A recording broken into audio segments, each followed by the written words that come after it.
Oi, gente, tudo bem? Hoje a nossa aula é sobre a anatomia da genitália externa feminina. Então, a gente vai falar aqui de alguns aspectos importantes, fisiológicos também e anatômicos. Bem, nessa primeira imagem a gente vê um esquema, um desenho da genitália feminina. A gente vê aqui logo de cara a gente pode identificar algumas estruturas importantes. Então, conseguimos ver o monte pubiano, o monte de pubis, também os lábios maiores, os lábios menores, os ósseos da uretra e da vagina. Aqui também vemos a delimitação do vestíbulo, que nós conversaremos daqui a pouco. Também a gente consegue observar as comissuras, comissura posterior e comissura anterior dos lábios, né? Uma junção dos lábios posteriormente e anteriormente. Por isso, a denominação comissura anterior e posterior. Também observamos aqui o clitóris, com o seu prepúcio e a sua glande aparente. Aqui também, logo abaixo do clitóris, vemos o frênulo do clitóris. E uma outra estrutura importante é aqui o orifício da glândula vestibular maior.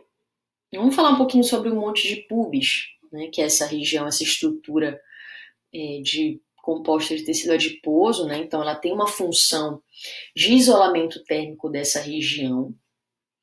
É uma estrutura, né, anterior e mediana à pelve e tem um marco importante, né, que após a puberdade, essa região fica provida de pelos, né, que é característica da fase pós-puberdade feminina.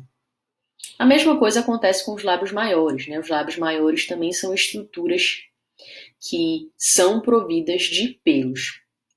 Sobre os lábios maiores, a gente pode dizer que são duas pregas de disposição sagital, então a gente consegue observar sagitalmente no corpo feminino, e elas se delimitam desde o monte de pubis, desde a região anterior, até o períneo, né, que é essa região aqui entre o ósseo vaginal e o ânus.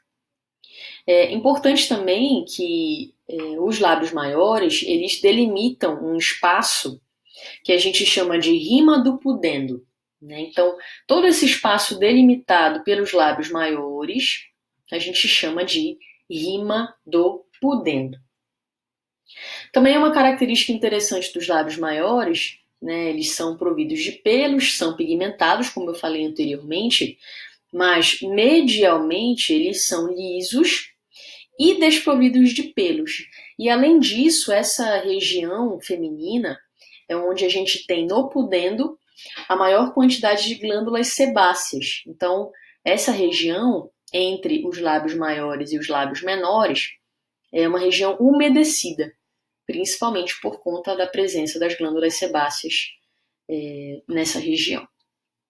Sobre os lábios menores, né, eles também são pregas, mas são pregas menores, né, por isso o nome lábio menor. Também tem uma disposição sagital e mediana, né? Essa estrutura não tem pelos, então observem que ela é desprovida de pelos e também é uma estrutura altamente vascularizada. Assim como os lábios maiores delimitam a rima do pudendo, os lábios menores também delimitam uma estrutura, um espaço chamado vestíbulo da vagina, que é essa estrutura que eu estou apontando aqui. Dentro do vestíbulo da vagina, nós temos dois ósseos. Anteriormente, nós temos o ósseo da uretra, o ósseo externo da uretra, e um pouco mais inferiormente aqui, a gente tem o ósseo vaginal, o ósseo da vagina. Em relação ao clitóris, é um órgão homólogo ao pênis, ou seja, ele é um órgão erétil durante a excitação feminina para o ato sexual, e ele se localiza aqui, anteriormente aos lábios menores, né? Altamente inervado, altamente vascularizado, e tem essa relação própria com a excitabilidade sexual feminina. Uma outra estrutura importante que a gente observa ainda aqui nessa imagem É aqui o ósseo, né, o orifício da glândula vestibular maior, também chamada de glândula de Bartholin. Aqui a gente tem do outro lado, aqui também do lado esquerdo. E é por esse orifício que é secretado um muco produzido pelas glândulas vestibulares maiores para possibilitar a maior lubrificação feminina durante a relação sexual, né? Então tem aí uma função de lubrificar o canal para a entrada do pênis, tá bom? Nessa outra imagem a gente observa uma genitália feminina real, né, de um cadáver. Então aqui a gente observa, né, prepúcio do clitóris, a glande do clitóris, o frênulo também. Aqui o ósseo externo da uretra e o ósseo da vagina. Essa estrutura toda aqui é o vestíbulo da vagina, esse espaço. E esse espaço delimitado pelos lábios maiores é o que a gente chama de rima do pudendo.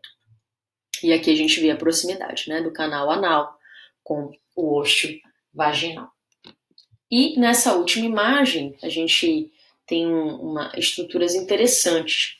A gente tem algumas estruturas que são estruturas eréteis da genitália feminina. Então a gente tem aqui alguns músculos conectados ao clitóris, né? Então aqui a gente tem o músculo bulbo esponjoso, aqui a gente tem o músculo isquio cavernoso. Esses músculos contribuem na ereção clitoriana. E aqui a gente tem algumas estruturas do clitóris, né? Então a gente tem aqui o corpo do clitóris, o corpo do clitóris aqui o ramo do clitóris, aqui a glande do clitóris e aqui o corpo cavernoso do clitóris, que é a principal estrutura erétil para a mulher. E uma outra estrutura interessante aqui é o bulbo do vestíbulo, né, que a gente só consegue observar quando a gente disseca, né, quando a gente retira os lábios maiores, a gente consegue observar o bulbo do vestíbulo, que também são duas massas de tecido erétil, que contornam, né, como a gente observa, eles contornam aqui o ósseo da vagina, contornam o vestíbulo da vagina, e quando eles se enchem de sangue, né, aumento de volume, então possibilita o maior contato do pênis com a vagina, né, provocando aí maior estabilidade da mulher e do homem. Então é uma estrutura importante também para o ato sexual humano. Então acredito que sejam essas observações que eu tinha para mostrar para vocês. Qualquer dúvida a gente tira presencialmente na aula ou online também. Até mais.